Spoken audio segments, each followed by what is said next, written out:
අද මම ඔයගලන්ට කියලා දෙන්න යන්නේ පෝෂදායි දම්බල මැල්ලුමක් හදන විදිය. ඉස්සෙල්ලා මම මේක හොඳට හොදලා හීනියට කපාගෙන අරන් තියෙන්නේ. දැන් අපි මේකට දාගමු කහ ටිකක්.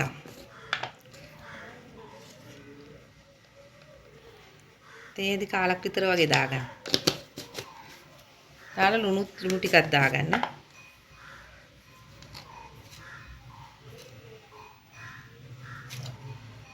ලුණු පොඩ්ඩක් දාගන්න පස්සේ බලලා දාගන්න.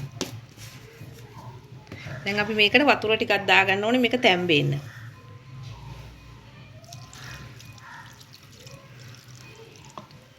ටිකක් දාගන්න. දාලා මේක උන්ට අතින් කවලම් කරගෙන ලිපේ තියාගන්න. මේ වතුර ටික හිඳෙනකම් තැම්බෙන්න ඕනේ.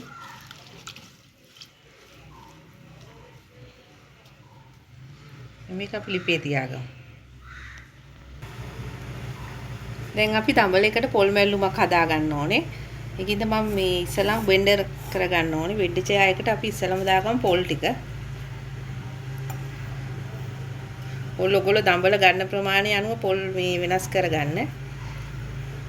දැන් අපි පොල් ටික දාගත්තා. ඊළඟට අපි දාගමු මම හීනියට කපාගෙන තියෙන කරපිංච ටික. කරපිංච ටික දාගන්න. ආගෙන සුදු ලුණුත් ගෙඩි දෙකක් විතර පොඩි ගෙඩි දෙකක්. ලුණු බෑයක් කපාගෙන තියෙනවා. අවමිරිස් කරලා. දැන් අපි මේකට දාගමු ගම්බිරිස් ටිකක්.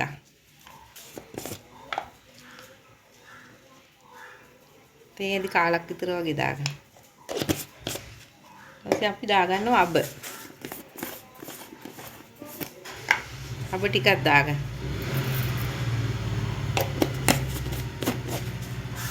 ලුණුත් ටිකක් දාගන්න. අපි දැන් දම්බලයකට ලුණු දාලා තියෙන ඉඳන් ලුණු ටිකක් දාගන්න. කහත් චුට්ටක් දාගන්න. දැන් අපි මේක හොඳට හීනියට බෙන්ඩ කරගන්න ඕනේ.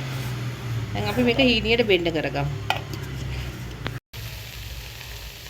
දැන් මම මේක විනාඩි 5ක් විතර ලිපේ තියාගෙන හම්බගෙන තියෙන වතුර ටික ඔක්කොම හිඳෙනකන්. දැන් අපි මේකට දාගමු අර හදාගත්ත පොල් මැල්ලුම. කලින් අපි හදාගත්ත එක එකට දාගමු.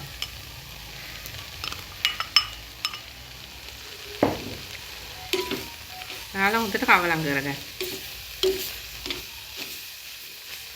ලං කරලා බලන්න ලුණු බලලා ලුණු දාගන්න ලුණු මදි නා. මේක පොඩ් මේ වගේ විනාඩි 2ක් විතර වගේ මේ වියාගෙන මේ ලිප ඕෆ් කරගන්න. විනාඩි 2ක් විතර මේ හොඳට මේක මලව ගන්න.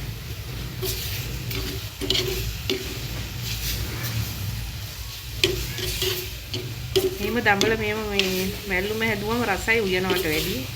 ගොල්ලොත් මේ විදිහට හදලා බලන්න. මම මේ අද හදපු දඹල මැල්ලුම ඔයගොල්ලොත් මේ විදිහට හදලා බලන්න.